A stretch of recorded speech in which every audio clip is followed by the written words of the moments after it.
학교폭력 학부모 의견서 작성 방법에 대해서 먼저 말씀드려보겠습니다. 학부모 의견서 작성 문의가 많이 들어와요.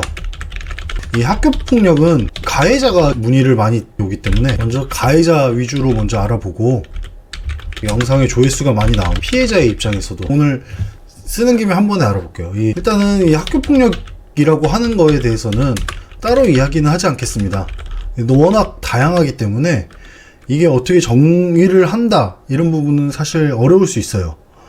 그래서 학교폭력 신고가 들어갔다 그러면 학부모님 입장에서는 학부모 의견서를 작성을 해야 됩니다. 학부모 의견서 작성하는 게 비용을 좀 많이 받아요. 그 이유 중에 하나는 학교폭력 사건이 굉장히 복잡하고 이게 단순하게 한 장을 쓰고 끝내는 문제가 아니고, 학교폭력 전체적인 절차를 진행을 하면은 150, 200 뭐 이렇게 받는 행정사의 업무 영역 중 하나인데, 이 학부모 의견서가 거의 한 70%라고 보시면 돼요. 근데 한 장짜리, 두 장짜리 정도밖에 안 되다 보니까 너무 비싸면 또 안 하시게 되고 이런 부분들이 있더라고요.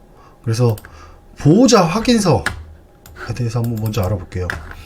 이게 지금 보호자 확인서입니다.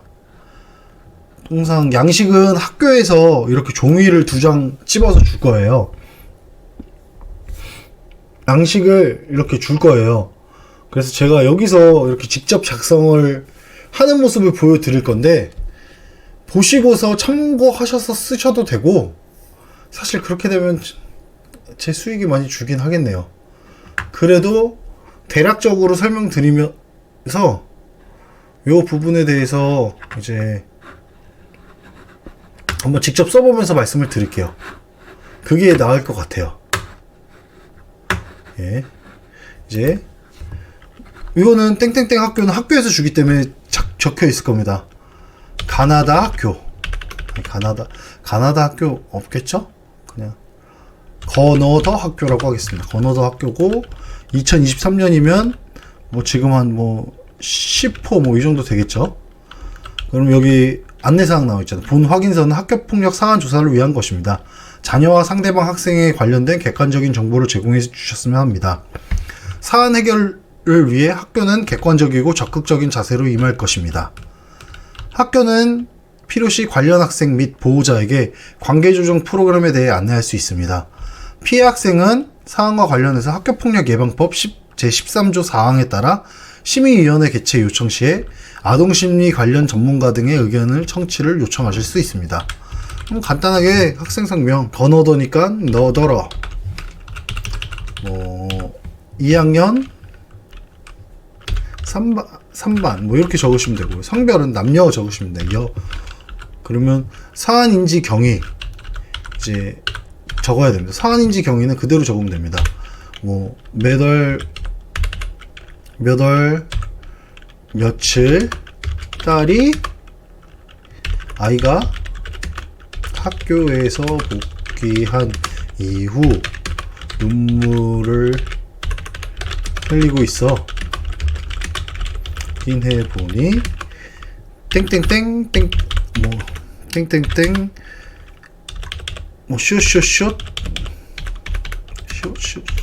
뭐 TTT A로부터 따돌림을 당하고 있습니다.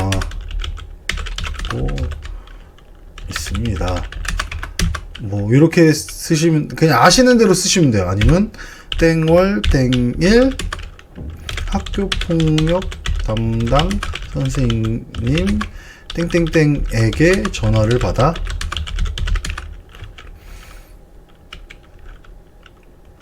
알게 되었습니다. 이런 것도 좋고요. 아니면 날짜별로 땡월 땡일 A가 우리의 아이 돈 1,000원을 빌려가고 반가품. 땡월 땡일 TT가 자기는 생일이 안 지나서 전동 킥보드를 못하니 우리 아이 이름으로 대여해 달라고 하여 대여해 줬고 이용료 5,000원을 갈취함. 뭐 이렇게 있는 그대로 쓰시면 돼요. 그래서 신체적으로 어떤지 뭐 땡땡땡 학생이 아이 복부를 때려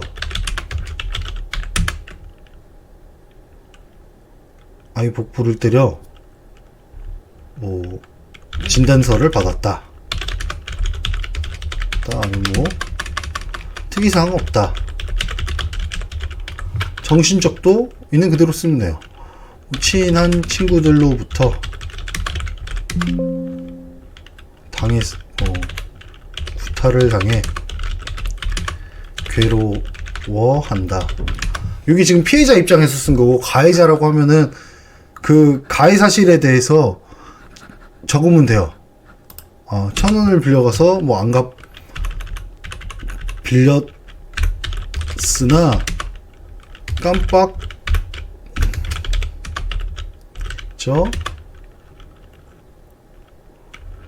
못 갚았다.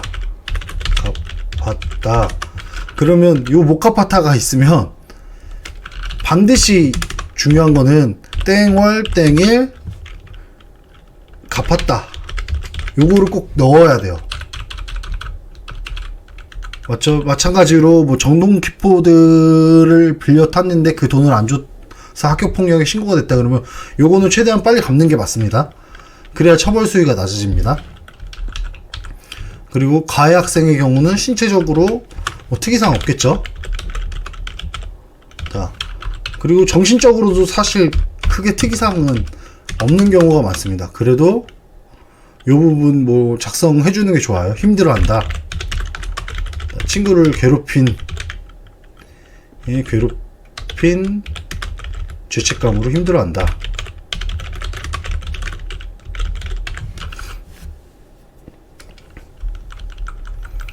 그리고 이제 전략의 문제인데, 이 부분은 직접 상담을 받고 하시는 게 좋아요.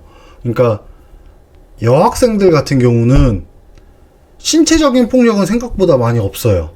근데 정서적인 폭력이 생각보다 많거든요. 그리고 이 정서적인 폭력이라는 것도 한 아이가 일방적으로 한 아이를 괴롭히는 상황보다는 서로 장난치고 괴롭히고 뭐 이러다가 한쪽이 신고를 하는 경우가 많아요. 그러면 이거에 대해서 어떻게 전략을 짤 것이냐는 또 나중 문제이긴 하지만 이 부분은 확실히 잡고서 쓰는 게 맞습니다. 그리고 교우 관계는 있는 그대로 쓰면 됩니다. 뭐 BBB랑 CCC랑 친하고 절친이었으며 뭐 누구누구하고는 된다. 그리고 학교폭력 경험 여부는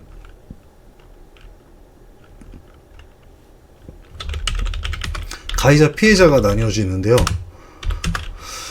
피해자의 경우 학교폭력 경험이 있으면 다 구체적으로 적어야 돼요. 그리고 학교폭력 가해자가 과거에 가해를 했던 학생이다 그러면 그 상황에 대해서 구체적으로 적고, 그런 경우도 있어요. 그냥 넘어간 사건도 있을 거란 말이에요. 뭐 AAA라는 학생이 우리 딸을 괴롭혔는데 뭐 저학년 때라 그냥 선생님이 교육만 하고 끝났다, 뭐 이런 상황이 있을 수 있거든요. 그런 부분들 찾아서 적어야 됩니다. 그렇다면 거기서 적는 것도 중요하지만 또 자료도 중요합니다. 그래서 뭐 그때 당시 담임 선생님이 뭐 333이었다면 333 담임 선생님께 전화해서 그 사건에 대한 내용 달라고 하는 것도 방법입니다. 아니면 뭐 실질적으로 학교 폭력으로 인해서 처벌을 받았다 그러면 그 기록들 작성해 주는 게 좋습니다. 그리고 가해자였다. 그러면 두리뭉실하게 적는 게 좋습니다.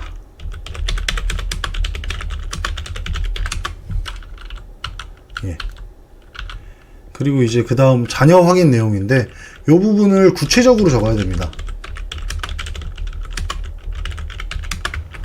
그래서 요거 잠깐 얘기하기 전에 학교폭력은 전략을 잘 세워야 됩니다. 그래서 원하는 게 무엇인지 확실해지는 게 좋습니다.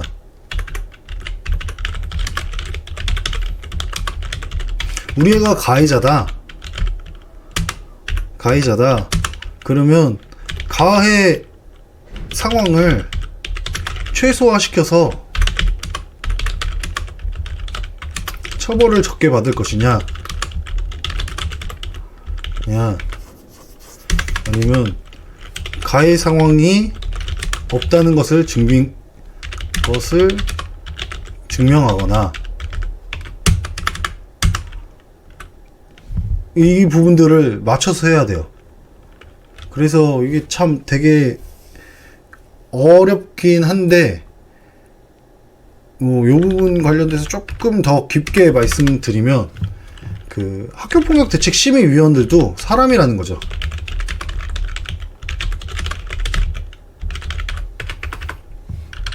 그래서 우리가 영화 볼 때 어때요?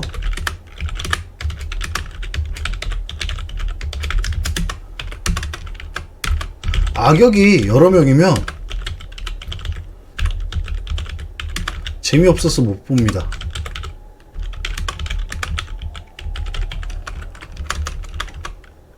타노스 완전 극악의 악을 만들잖아요.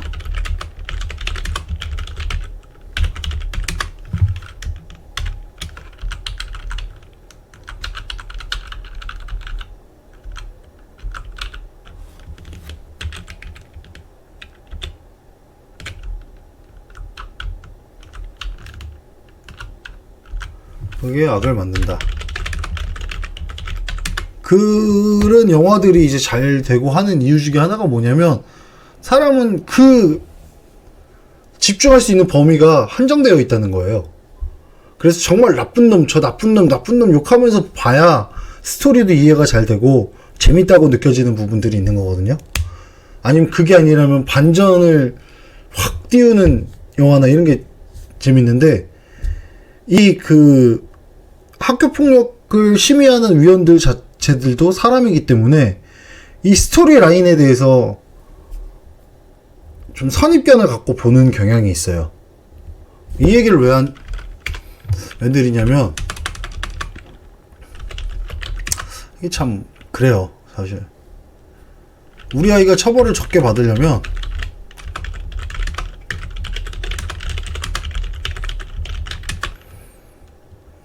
우리 아이가 주범이 되면 안 됩니다.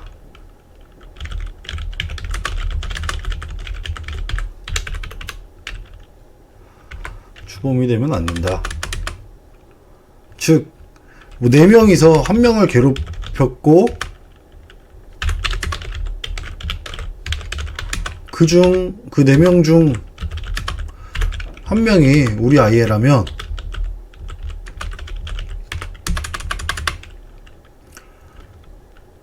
사실 위원들은 이 4명 각각에 대해서 집중해서 어떤 잘못을 했고 어떤 잘못을 했다기보다 해서 분석을 해서 한다기보다는 정말 나쁜 애가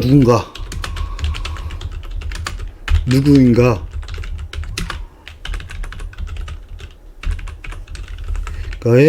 집중을 해서 그 나쁜 애를 중심으로 봐요. 이 나쁜 애가 이것도 했고 이것도 했네. 근데 다른 3명은 동조했네. 이런 식으로 진행이 된다는 거예요. 그래서 나쁜 애를 만드는 것도 하나의 방법일 수 있습니다. 그리고 반대로, 이게 되게 나쁜 걸 알려주는 것 같아서 참 마음이 뭐하네요. 반대로 이제 쌍방으로 가는 경우도 있습니다.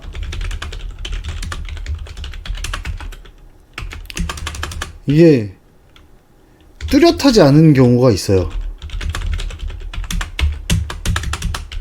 그러니까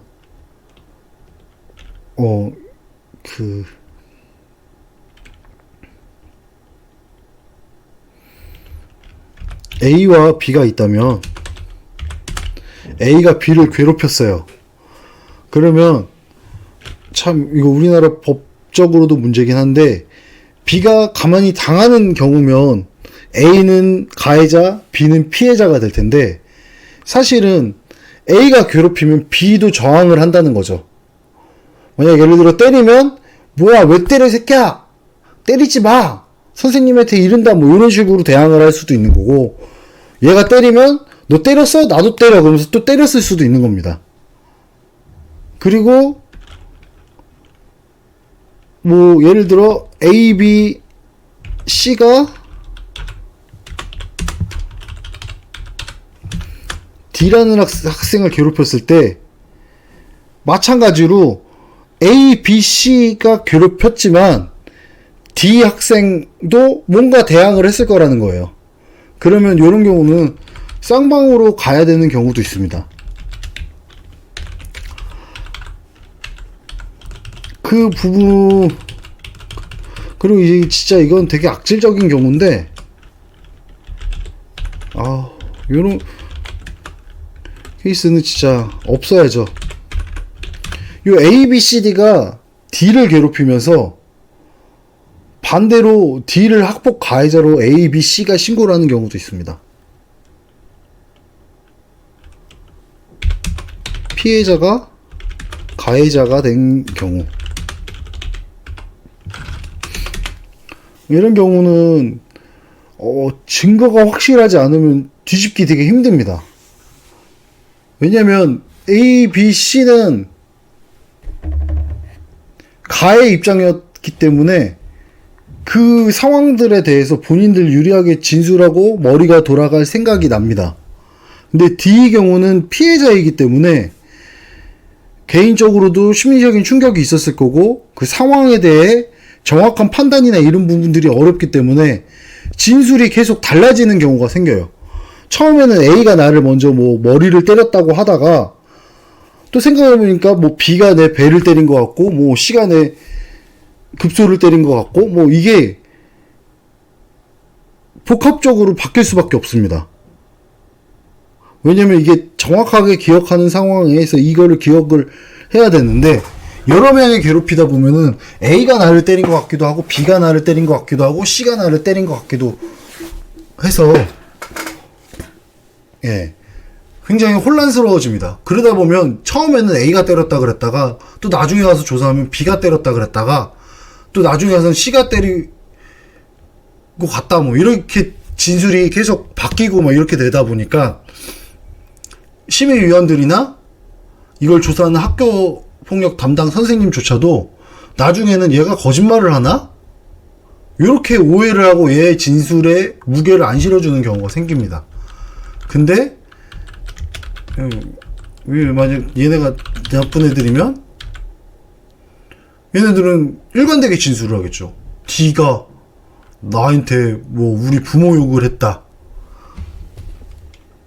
아니면 나한테 땡땡 놈이라고 했다, 나는 D가 A한테 땡땡 놈이라고 했다고 하는 거를 들었다, C는 D한테 맞았다, 뭐 이렇게 돼버리는 거예요. 그러면 요거를 풀기가 생각보다 쉽지 않습니다. 그러면 아예 이 A, B, C, D를 제외한 다른 친구들한테 진술을 받고 해야 되는데, 다른 친구들의 부모님들이 꺼려하죠. 연루되는 거를. 왜냐면 우리 아이 학원도 다녀야 되고 공부도 하고 해야 되는데 너가 뭘 안다 그래? 근데 이제 또 진술을 받으려면 거기 부모님한테 그때 뭐 우리 이 학생이 현장에 있어서 진술을 좀 받아도 될까요? 이렇게 물어보면 또 안 된다고 하겠죠. 우리 애가 그 사건 보고 나서 충격을 많이 먹어서 안 됩니다. 뭐 이렇게 되는 경우도 있습니다. 그러면 요 경우는 반대인 증거를 모아야 됩니다. 그래서 신고를 해야 되겠죠. 이런 상황들이 많아요. 그래서 아까 요 설명서 들어가면서 갑자기 이 부분들을 설명을 했던 게 그런 이유입니다. 그래서 자녀 확인 내용에 대해서 구체적으로 적어야 되고, 저 전략이 세워진 상태에서 어떻게 하겠다가 정해진 상태에서 적는 게 가장 좋습니다. 우리 애가 가해자니까 이 가해 학생이 받는 처벌을 가장 적게 받게 하겠다. 아니면 우리 애가 피해자니까 가해 학생들이 처벌을 세게 받게 하겠다. 아니면 우리랑 쌍방이니 저 애도 같이 처벌받게 하겠다. 뭐 이런 부분들을 어느 정도 정해진 상태에서 적어야 됩니다. 그래서 현재까지 보호자의 조치, 뭐 병원 진료를 하였으며 땡월, 땡일 병원 진료하였다.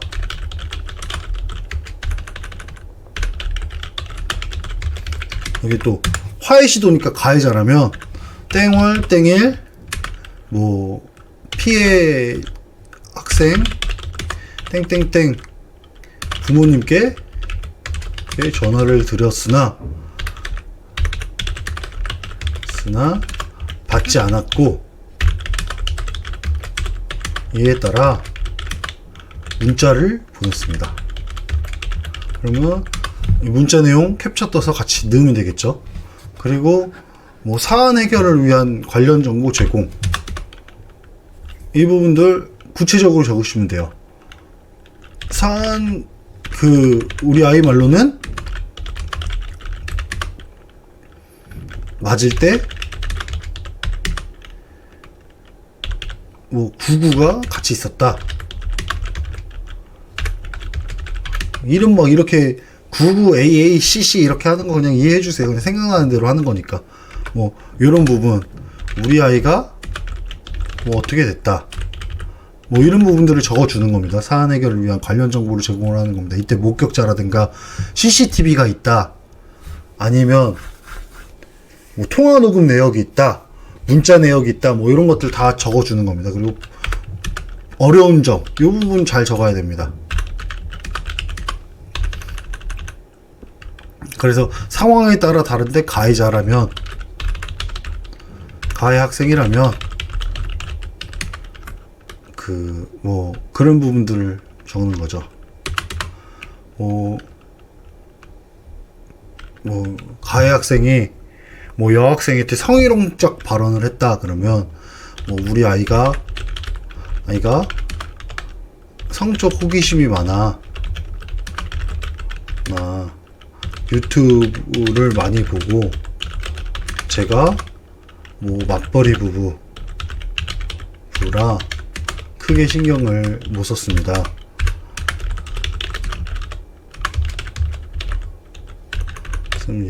뭐 이런 식으로 적는 거예요. 근데 유튜브에서 BJ들이 아니면 뭐 유튜버들이 조회수를 올리기 위해 격한 말을 하는 것을 종종 따라 하다 보니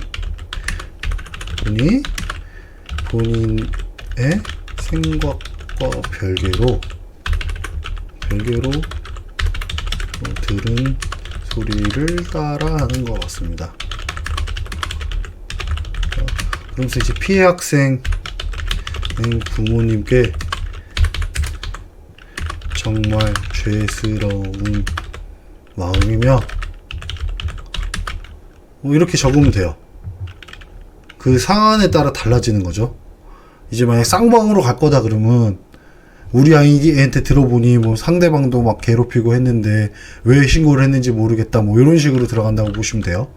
그래서 요구사항, 뭐 조정 신청을 원합니다. 아니면 뭐 우리 아이가 전적으로 잘못한 행동이기 때문에 원만한 합의를 원합니다. 이렇게 들어가면 돼요. 그 다음에 작성 시간, 이거 적으면 됩니다. 야, 이거 너무 다 알려드렸는데요? 그래서 이거 이렇게 적으면 되는데, 혼자 해결하려고 하지 말고 전문가를 찾아서 도움을 청하는 게 좋습니다. 왜냐면 이게 객관적으로 쓰여지기가 좀 힘들고,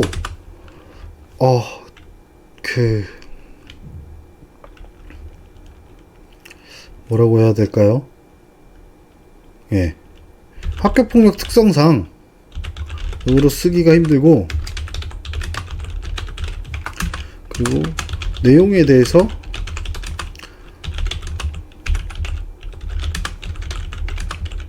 무엇인지 모르는 경우가 많습니다. 내용에 대해서 잘못된 부분이 무엇인지 모르는 경우도 많아요.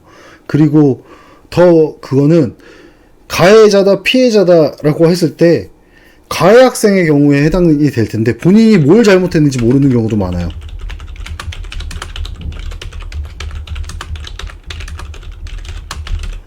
그러면 이 경우 뭘 잘못했는지 찾아내는 게 중요할 수 있습니다. 그리고 이제 피해 학생의 경우 그거를 확실하게 정해야 돼요. 그 가해 학생과 어떻게 하길 원하느냐. 그러면 분리 조치를 원하면 처벌이 강하게 돼야 되는 거고, 통상 3호 처분에서 끝나는 경우가 많아요.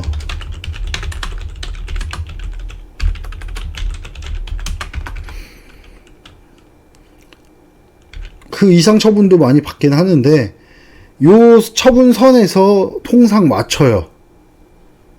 그래서 요게 심의위원회 가보시면 알겠지만, 그 심의위원들이 투표를 합니다. 그러면 투표 점수에 따라 호수가 정해져요. 그래서 몇 점 이상은 뭐 이렇게 정해지는데, 요 점수를 낮추는 작업을 꼭 해야 된다는 거죠. 그랬는데도 결과가 안 좋게 나왔다. 그러면 이제 행정심판을 하게 되는데, 요 부분도 같이 진행을 하시면 됩니다. 그래서 전체적으로 도움을 받는다라고 생각을 하시면 좋아요.